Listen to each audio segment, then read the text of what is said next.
I promise to make you happy forever. Will you marry me? The guy got down on one knee, holding out a ring. Tears welled up in the woman's eyes as she smiled, saying yes. Anyone watching might think it was a sweet moment, but I knew who that guy really was, and this wasn't a happy scene for me. Congrats! Can I chat with you for a sec? I chimed in, and his face drained of color instantly.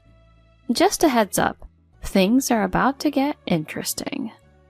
My name's Iris.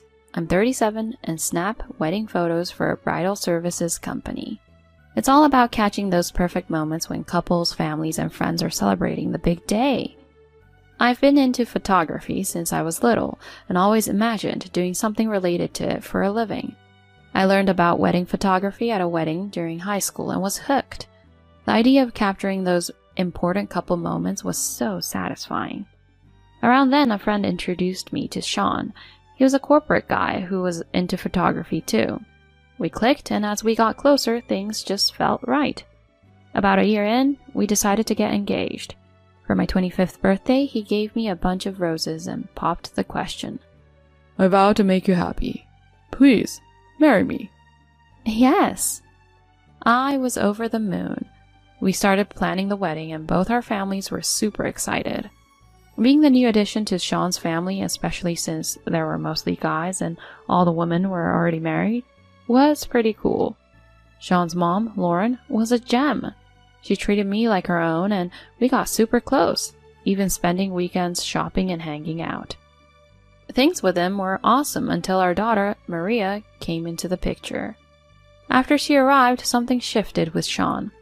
We both had jobs, and we'd always split the household tasks. He'd never had an issue with our setup before. But then our daughter came along, and boy, did that change things. Even when I was tackling the house chores, she'd need my attention. By the time I wrapped up tasks after she was asleep, it'd be super late, throwing me off for work the next day. It felt like I was juggling work, chores, and baby duty nonstop. And Sean? He'd just shrug and say, Isn't childcare supposed to be a mom thing? And wouldn't pitch in with our little one at all. He started slacking on his part of the housework. I tried talking it out, saying something like, Can you watch Maria for a bit? I've got some urgent work stuff, and the house is a mess. But he'd make a face and go, Nah, I'm beat for my job. Just multitask with Maria. Isn't it a mom's job to look after the kid? Step up your game. I fired back. I'm doing the best I can. Plus, you've been letting things slide too, like forgetting the trash and leaving the bathroom dirty. He snapped. You always pull the kid card to get out of chores. You've been doing the bare minimum, like getting takeout and cutting corners on cleaning. Come on. Kids have to be the priority. If Maria got sick, I'd have to ask for a time off, and that might tick off my coworkers. But quitting wasn't an option. We needed the paycheck. So work came before house chores. I just wished he'd step up with Maria. Never imagined he'd pull this after we had a baby. But with him checking out, I was on my own. The idea of splitting up did cross my mind with all the stress, but thinking of Maria, I just couldn't go there. One day, I just couldn't take it anymore and passed out right at our front door. When I woke up, I was back in bed with Lauren, my mother-in-law, looking super worried. Oh, Iris, so glad to see you're okay. Lauren, why are you here? I tried calling, but when I couldn't get through, I came over. Found you right at the door. Scared the life out of me.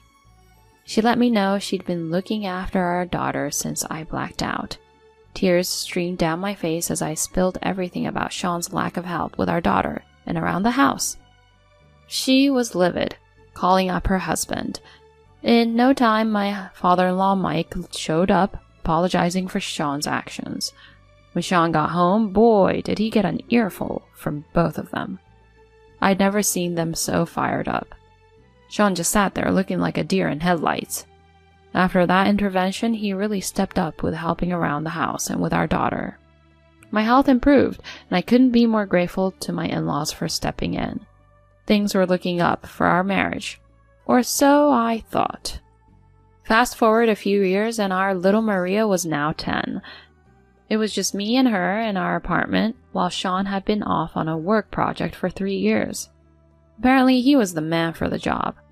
We decided not to move with him since Maria was getting settled with her new friends. We kept in touch as best as we could using FaceTime and Zoom, but around a year ago things got weird. He became more elusive, often getting back to me hours after I'd tried reaching out, and not just on weekdays but weekends too. When I'd ask what was up, he'd just say, I was taking a break. What's the big deal? He also got a bit cold with Maria and me. One day she said, "When can I see you next, Dad? I've got so many stories about my school and friends." All he said was, I'm buried in work right now. You have to wait. Talk to your mom about your stuff. I snapped. Seriously? She just wants to chat. Can't you make some time? I told you I'm snowed under. I've got no time for a chit-chat. Let's not go over this again. Clearly he wasn't into it. Even being miles away, he had always sent gifts for Maria's birthdays and holidays. But recently he started using excuses like not knowing what to get or being short on cash. His change in behavior had me worried, and poor Maria, she was taking it hard. Just when I was trying to figure things out, a friend from school invited us to Disneyland. We have coffees and even go on trips together. She knew what was going on with Sean and probably thought it would cheer us up. Thinking of Maria, I jumped at the chance. We had an absolute blast at Disneyland. The kids were on cloud 9 with all the rides, and us adults even got emotional at the parades. "Mom, let's hit that ride next. Come on!" Maria was pulling me along, all excited. It was just so great to see her this happy. After grabbing a bite, we headed for the castle. When we got there, there was this crowd all buzzing about something. People were saying, "How romantic," and "He's brave." We had to see what was up. There was this couple right in front of the castle.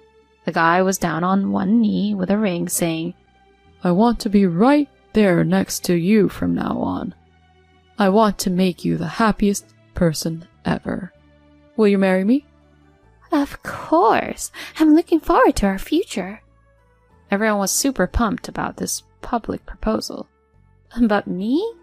I was in shock because I knew that guy. Maria's voice trembled with surprise. "Why is Dad proposing to a woman I've never seen?" Yup, that was my husband, Sean, down on one knee. I didn't have words for Maria. Instead, I asked my friend to keep an eye on her as I made my way over to Sean and this mystery woman. When I got close, she gave me a puzzled look and said, "Can I help you?" Sean, though, looked like he wanted the ground to swallow him whole. Keeping my cool, I said, "Hi there, I'm Iris, a wedding photographer, and you two look picture perfect. Mind if I snap a few shots?" Her face lit up. "Really? That's awesome. How about an interview for a magazine piece too?" Before Sean could say anything, she chimed in, "Absolutely." I turned on my voice recorder. Always have it with me because of work. Turns out her name's Christina, a good 10 years younger than Sean. She's even introduced him to her folks. She thought he was divorced, having escaped a terrible marriage. "He's been nothing but wonderful to me. His ex sounds like a real piece of work. I'll treat him right." I watched as Sean squirmed, then took a bunch of pictures including their new rings. After swapping contact info and promising to circle back if the magazine was interested, I left them. Back with my friend, she looked worried. "What was that about?" I just shrugged, not wanting to get into it. As Maria and I headed home, my phone blew up with calls and texts from Sean. I ignored them all. His explanations? Couldn't care less. He's going to wish he never crossed me. A couple of days later, he called, sounding panicked. What have you done? He rambled on about problems at work. I snapped. You brought this on yourself. You cheated. You lied to such a young woman and frickin' proposed to her. What's wrong with you? He didn't have much to say after that. Later on, I met up with Christina and laid out the whole story. She was angry and hurt, especially when I showed her our wedding photos. I had no idea, she said, sounding heartbroken. He told me you two were done. I don't even know how to apologize to you. You don't need to apologize. We've both been played. I feel horrible for what my husband has done to you.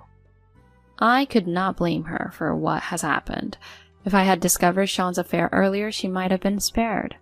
She gave back Sean's ring and ended things with him. Then she dropped a bombshell at his workplace. I bet they weren't too thrilled with him. When I finally spoke to Sean, I didn't hold back. Obviously, I'm leaving you. Get ready to pay up for what you've done. He tried to bargain. Look, I ended things with Christina. Let's work this out. I shot back. Have you lost your mind? The moment you started this, it was done. And just so you're clear, I've got all the proof I need. Photos, recordings, you name it. Christina even offered to compensate me, but she's not the one to blame here, so I turned her down. Christina handed over their text messages and photos as evidence instead of a financial settlement. Just so you know, I've shown everyone the evidence of your affair. Both our families know, and trust me, they're livid. Sean, sounding desperate, said, Look, I'm truly sorry. Being on my own made me do stupid things. But a divorce? Think about Maria. It's gonna be rough for her with just one parent. I couldn't believe he'd go as far as proposing to someone else while we were still married, and then use our daughter to try and make things right. I fired back. Growing up with a dad who cheats is a whole lot worse than having a single mom. I'll take care of her. And just so you know, she thinks it's weird you're with someone so much younger. She doesn't want to see you anymore. He barely managed to say, Can I just talk to her once? But I'd had enough. Stop it. Right now, the only fatherly thing left for you to do is pay child support. And keep your distance. Never come near us again. With that, I hung up, leaving him crying on the line. Soon after, we finalized the divorce. Naturally, I got custody of Maria, along with a settlement and child support. We moved in with my parents, who welcomed us back with love. My in-laws called a few days later, full of apologies, with Lauren being especially heartbroken. From what they told me, Sean's stunt had repercussions at work, resulting in a demotion. If he ever went back, he'd be stuck in a dead-end department. They made sure he's paying Maria's child support by having him live with them, with clear threats of cutting him off if he skips even one payment. Now, he's just grinding away, getting side-eye from everyone. My in-laws have been amazing, though. Maria loves spending time with them, and they light up her world. As for me, I'm focused on what's ahead and committed to doing everything I can to keep Maria happy. I'm ready to take on the world.